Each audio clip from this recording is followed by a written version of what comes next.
Bueno, ante todo, muy buenas tardes. Soy la doctora Patricia Basurto. Vamos a hablar del tema de articulaciones de miembro inferior. Para hablar acerca de articulaciones de miembro inferior, hay que recordar, ¿no?, la clasificación de articulaciones que vimos en la clase pasada. Recuerden que las articulaciones se podían clasificar según el movimiento que realicen en diartrósicas, articulaciones que son de amplio movimiento, anfiartrósicas, articulaciones que son de movimiento limitado, y sinartrósicas, articulaciones sin movimiento. O también podíamos clasificar las articulaciones de acuerdo a los elementos que la componen, en sinoviales, fibrosas y cartilaginosas respectivamente. Al hablar de miembro inferior, tenemos varias articulaciones, entre ellas tenemos la articulación sacroiliaca. Esta articulación sacroiliaca es una articulación de tipo anfiartrósica, de género anfidiartrósico. Quiere decir que es un movimiento limitado y en un momento dado hay un gran movimiento. Recuerden que la pelvis es esta estructura ósea, ¿no? Hay un movimiento, ¿no es cierto?, cuando nos encontramos en el momento del parto, ¿no? Ahora, toda articulación tenía sus componentes, la parte dura, que es la parte ósea, la parte blanda, que son los ligamentos, las cápsulas articulares. Al hablar de la parte dura en la articulación sacroiliaca, tenemos que recordar que en la cara interna del hueso ilíaco coxal, por detrás de la línea innominada, encontramos una superficie rugosa que algunos autores denominan como la faceta de la escuadra, que es la superficie que se va a articular, ¿no?, con los bordes laterales del sacro. Y aquí tenemos el sacro. Recuerden que el sacro era la unión de 5 vértebras sacras, y este sacro tenía, ¿no es cierto?, una base, un vértice, 2 bordes laterales, una cara anterior y una cara posterior. Recuerden también que en los bordes laterales ubicábamos unas facetas, las facetas articulares para la articulación con las caras internas de los huesos, o las facetas rugosas que están en las caras internas de los huesos ilíacos o coxales. Y así formamos nuestra articulación sacroiliaca. Toda articulación tenía la parte blanda, y esa parte blanda está compuesta por ligamentos. Tenemos entre ellos el ligamento sacroiliaco anterior, cuyas fibras son transversales y discretamente oblicuas, que van desde la cara interna, ¿no es cierto?, del ilíaco coxal hacia los bordes laterales superiores y cara anterior del hueso sacro. Luego tenemos la articulación sacro, o lo que vendría a ser, ¿no es cierto?, el ligamento sacroiliaco posterior. Este ligamento sacroiliaco posterior, algunos autores refieren que proviene de los tubérculos conjugados de Faraber y Pinar. Otros refieren que viene de la cara posterior netamente del hueso sacro hacia al borde posterior de lo que vendría a ser el ilíaco coxal, específicamente la espina ilíaca posterior superior y posterior inferior respectivamente. Luego tenemos otro ligamento de esta articulación sacroiliaca, que es el ligamento iliolumbar.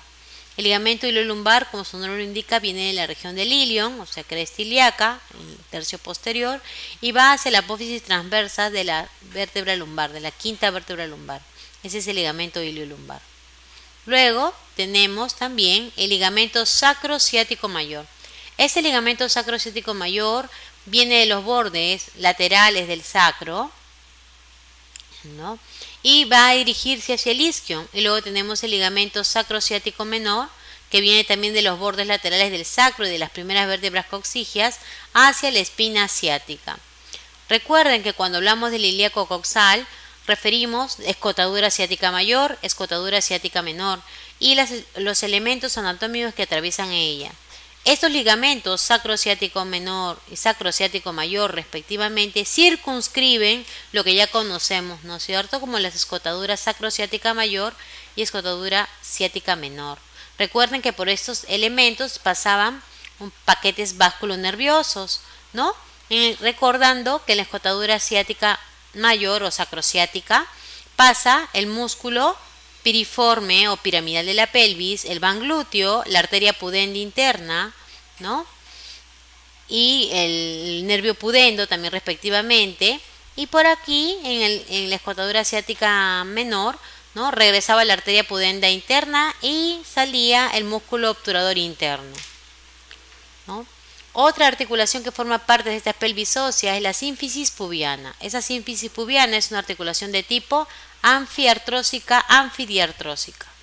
Igualmente, esta sínfisis va a tener las facetas articulares respectivamente, ¿no? Que se van a unir mediante ligamentos, de ligamentos interóseos, ¿no? Que van desde espina del pubis, ligamentos periféricos que son superior, inferior, anterior y posterior, cuyas fibras son transversales netamente. Luego ya nos vamos a la articulación coxofemoral.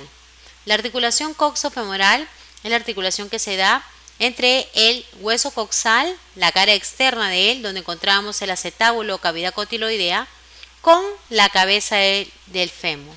Esa es la articulación coxofemoral. Esta articulación es una articulación de tipo diartrósica de género enartrosis. En esta articulación tenemos las partes óseas, que es en la cara externa del hueso ilíaco o coxal ubicamos una cavidad que era el acetábulo o cavidad cotiloidea. Recuerden que este acetábulo o cavidad cotiloidea tiene dos partes, una parte periférica que es la ceja del acetábulo y una parte central que es el transfondo. El transfondo es rugoso. Del transfondo al transfondo, llega un ligamento, el ligamento redondo, que es el que parte de la cabeza del fémur. Acá tenemos la cabeza del fémur pespunteada en líneas fucsias, cubierta por cartílago hialino, y acá tenemos la fosita del ligamento redondo, que va hacia el transfondo de lo que vendría a ser, ¿no?, la cavidad cotiloidea.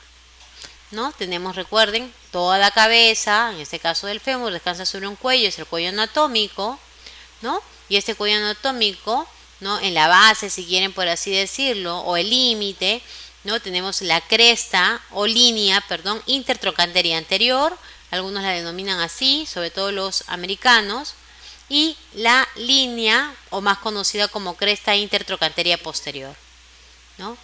Hay que recordar que a ese nivel se dan los límites de lo que envuelve toda la composición de esta articulación. Hay un rodete cotiloideo. Este rodete cotiloideo tiene una cara interna que está cubierto por cartílago hialino, tiene una cara, ¿no es cierto?, una cara externa, respectivamente cubierta la cabeza del fémur. Y el ligamento que podemos apreciar acá, que es el ligamento redondo. Este rodete cotiloideo, ¿no es cierto?, va a tener también estructuras de ligamentos, entre ellos el ligamento redondo que ya hemos mencionado, va a tener otro ligamento transverso que circunscribe el acetábulo o cavidad cotiloidea, va a tener una cápsula articular que envuelve toda la articulación coxofemoral, va a tener ligamentos de refuerzo, entre ellos tenemos este ligamento de acá que podemos apreciar, que es el ligamento iliofemoral, ¿no es cierto?, que viene del ilio, va hacia el fémur o ligamento de Bertin, que se denomina o se divide en ilio pretrochantereo y ilio pretrochantiniana, respectivamente, uno superior y uno inferior, ¿no? Están las estructuras musculares también comprometidas a ese nivel, y luego encontramos ligamentos de refuerzo a ese nivel. ¿Qué otro ligamento? El ligamento pubofemoral, que viene del pubis hacia la epífisis proximal del fémur. Y luego tenemos ligamentos también de refuerzos, entre ellos el ligamento de Welker o de Bigelow, que es un ligamento que tiene el aspecto de una seta, tiene fibras superiores, medias, que son oblicuas, e inferiores. Las superiores y las inferiores son transversales y las medias son oblicuas. Recuerden que hay una bolsa serosa entre los ligamentos de fibras oblicuas y transversales inferiores, ¿no?, la bolsa serosa o bursa, recuerden. También esta articulación coxofemoral va a tener un ligamento isquiofemoral a ese nivel. ¿Y qué me va a permitir hacer esta articulación coxofemoral? Movimientos como yo los puedo apreciar, de flexión, de extensión, de abducción, separación, de aducción, de rotación externa y rotación interna respectivamente. Ahora hablemos de la articulación de la rodilla.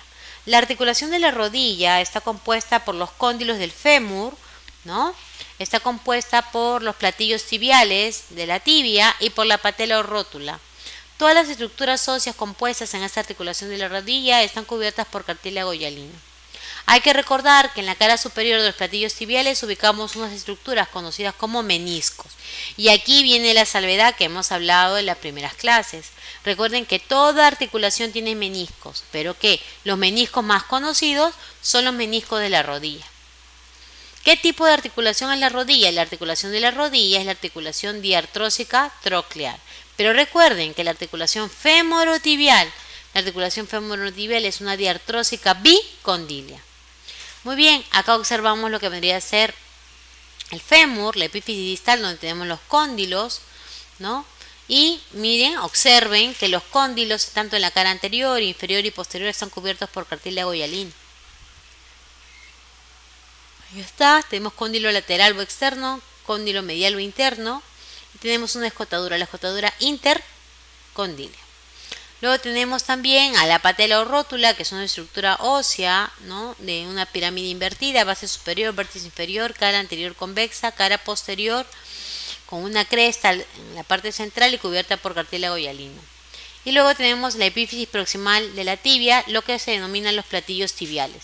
Y entre los platillos tibiales, la espina de la tibia. Por delante de la espina de la tibia, no olviden que hay una superficie preespinal, donde es un punto de reparo para ubicar al ligamento cruzado anterior. Y por detrás de la espina de la tibia hay una superficie retroespinal, punto de encuentro del ligamento cruzado posterior.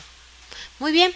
Recuerden que sobre los platillos tibiales descansan lo que vendrían a ser los meniscos. Tenemos 2 meniscos en cada rodilla, que son los más conocidos.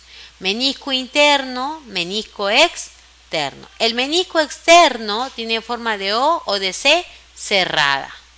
El menisco, ¿no es cierto?, interno tiene forma de C abierta. Ambos meniscos van a tener una cara superior que está colindando con las caras inferiores de los cóndilos del fémur, una cara inferior que colinda con los platillos tibiales, una extremidad anterior, una extremidad posterior, respectivamente. En ella vamos a encontrar pues ligamentos yugal que refuerzan esta estabilidad de estos meniscos. En la parte anterior, en la parte posterior, ligamento del menisco femoral posterior o de Risberg. Tenemos el ligamento de Pausat, ¿no?, también respectivamente. La cápsula articular que envuelve toda esta articulación, y luego tenemos ligamentos que refuerzan esta gran articulación, como es el ligamento rotuliano o patelar anterior, que recuerden que nos ayuda a evaluar lo que vendría a ser reflejo osteotendinoso o reflejo rotuliano, ¿no? Ahí está, es grueso, ¿no?, ancho, y termina en la tuberosidad anterior de la tibia. Luego tenemos el ligamento, ¿no es cierto?, popliteo oblicuo o arqueado, que está en el fondo del rombo popliteo. Luego tenemos a ese nivel el ligamento medial, que viene de la tuberosidad interna de la tibia y va a la cara interna del cóndilo medial o interno del fémur. Ligamento lateral, que viene de la cabeza del peroné y va hacia la cara, ¿no es cierto?, lateral o externa del cóndilo externo. Luego tenemos los ligamentos cruzados, que ya hemos hablado, el cruzado anterior que viene de la superficie preespinal o pretibial, y el cruzado posterior que viene de la superficie retroespinal, retrotibial, respectivamente. Los ligamentos cruzados son los ligamentos que más se lesionan, en este caso los futbolistas, los cuales siempre están, o las personas que practican deporte, no tan solo los futbolistas, las voleibolistas, los basquetbolistas, ¿no?, porque utilizan mucho esta articulación de la rodilla, ¿no? Recuerden que esa articulación de la rodilla también va a contar con lo que vendrían a ser pues bolsas sinoviales o bursas, ¿no?, suprarrotuliana, infrarrotuliana, prerotuliana, respectivamente. ¿Qué movimientos me permite hacer mi articulación de la rodilla? Una extensión completa, que es de 0 grados, como puedo ver en la figura, una flexión de 90 grados y una flexión completa de 140 grados. Ahora hablemos a nivel de la pierna. A nivel de la pierna teníamos 2 estructuras óseas, la tibia y el peroné. Por ende vamos a tener articulación peroneo tibial superior, peroneo tibial inferior y peroneo tibial media. Cuando hablamos de la articulación peroneo tibial superior, al hablar de la articulación peroneo tibial superior, hay que recordar que estamos hablando entre superficies planas. Peroneo, ¿no es cierto?, tibial superior o proximal es una articulación de tipo diartrósica, de género artrodia, o sinovial plana, que es lo mismo. Acá tenemos la superficie articular a nivel de la tibia y la superficie articular con la que cuenta el peroné. Articulación peroneo tibial media. La articulación peroneo tibial media es la que se da por intermedio de la membrana interósea, del borde interóseo de la tibia al borde interóseo del peroné, ¿no? Es una sinartrósica sin desmosis. Luego tenemos la articulación peroneo tibial inferior, que es una diartrósica artrodia, o sea, entre superficies planas tanto de la epífisis distal del peroné y de la tibia respectivamente. Luego sus facetas articulares, que tienen la forma triangular. Luego tenemos la articulación peroneo tibial inferior, evidentemente va a tener ligamentos de refuerzo, ligamento anterior, ligamento posterior respectivamente. Articulación tibio-tarsiana entre la tibia, epífisis distal y el tarso. Es una articulación de tipo diartrósica troclear. Luego tenemos refuerzos a niveles de articulación, las facetas articulares, ¿no? En la epífisis distal de la tibia encontramos una superficie cuadrilátera y una triangular, y también hay ligamentos que refuerzan esta articulación. El ligamento lateral externo, ¿no es cierto? Ligamento peroneo astragalino anterior, también respectivamente, y ligamento peroneo astragalino posterior. Articulación tibio-tarsiana, también tenemos ligamento lateral externo y ligamento peroneo calcáneo igualmente. Ligamento lateral interno igual. Que es ligamento a este nivel tenemos el ligamento deltoideo. Articulación tibio-tarsiana, también tenemos el ligamento lateral interno y el ligamento tibio-astragalínea posterior. Y el ligamento, si hay un tibio astragalínea posterior, hay un ligamento tibio astragalínea anterior respectivamente. ¿Qué movimientos me permite hacer mi articulación tibio-tarsiana? Flexión dorsal, ¿no? Flexión plantar, eversión e inversión respectivamente. Ahora hablemos de la articulación astrágalo-calcánea, entre el astrágalo, ¿no es cierto?, y el calcáneo. Es una articulación diartrósica doble artrodia, hay dos superficies planas ahí comprometidas. A ese nivel vamos a entender las facetas articulares y entre ellos el pase de un espacio que es el seno del tarso, ¿no? Aquí hay evidentemente ligamentos interóseos, tenemos también el ligamento astrágalo-calcáneo lateral y el ligamento también astrágalo-calcáneo posterior, que refuerzan esta articulación. Articulación medio-tarsiana. La articulación medio-tarsiana es la articulación que se da entre el calcáneo y el cuboides y entre el astrágalo y el escafoides, donde está pespunteada la línea media. Es la articulación medio-tarsiana, conocida como articulación de Chopard. Y luego tenemos que esta articulación medio-tarsiana es una diartrósica trocoide. ¿Pero dónde se da esta articulación diartrósica trocoide? La articulación que se da entre el calcáneo y el hueso cuboides.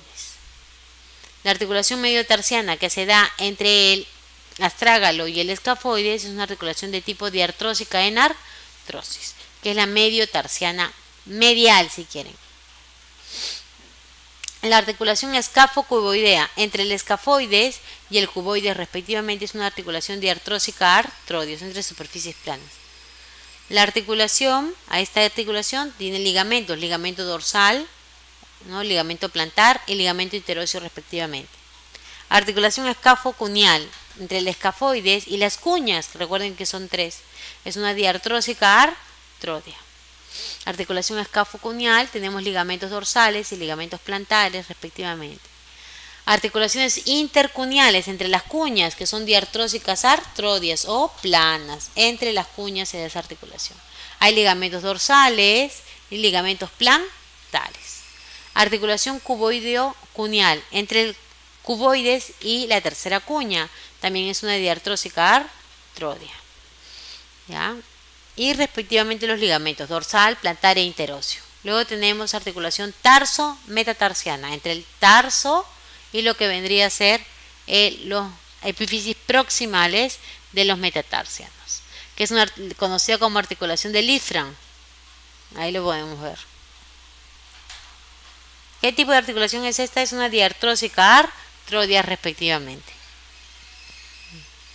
¿Ya? Pero hay que recordar que la articulación tarso-metatarsiana entre el tarso y el segundo, tercer, cuarto y quinto metatarsiano es una diartrósica artrodia, porque la articulación que se da tarso-metatarsiana, o sea, entre el tarso y el primer hueso metatarsiano, es una diartrósica de género encaje recíproco, respectivamente. Tenemos la articulación tarso-metatarsiana con sus ligamentos dorsales, plantares e interóseos respectivamente, ¿no? Luego tenemos las articulaciones intermetatarsianas entre las epífisis proximales de lo que vendría a ser los metatarsianos. Es una diartrósica artrodia respectivamente, ¿no? Y las articulaciones intermetatarsianas entre los metatarsianos también es una diartrósica artrodia cuyos ligamentos son interóseos, dorsales y plantares. Las articulaciones metatarsofalángicas entre los metatarsianos y las epífisis proximales de las falanges o de las falanges proximales de los dedos del pie. A este nivel tenemos que esta articulación son diartrósicas condilias. La articulación metatarsofalángica. Esta articulación metatarsofalángica tenemos acá, ¿no? Que está formada por una cápsula fibrosa, ligamentos laterales, ligamentos transversales respectivamente. Articulaciones interfalángicas que se dan entre las falanges. Entonces son de tipo diartrósicas de género troclear respectivamente. Que acá las podemos ver, ¿no? Como lo estamos punteando a este nivel. Hay cápsula articular y hay ligamentos laterales respectivamente. Con esto, estimados alumnos, hemos dado una revisión de las articulaciones a nivel del miembro inferior. Les agradezco como siempre su atención, ¿no? Cualquier consulta ya saben que me pueden encontrar en el anfiteatro. Muchísimas gracias. Buenas tardes.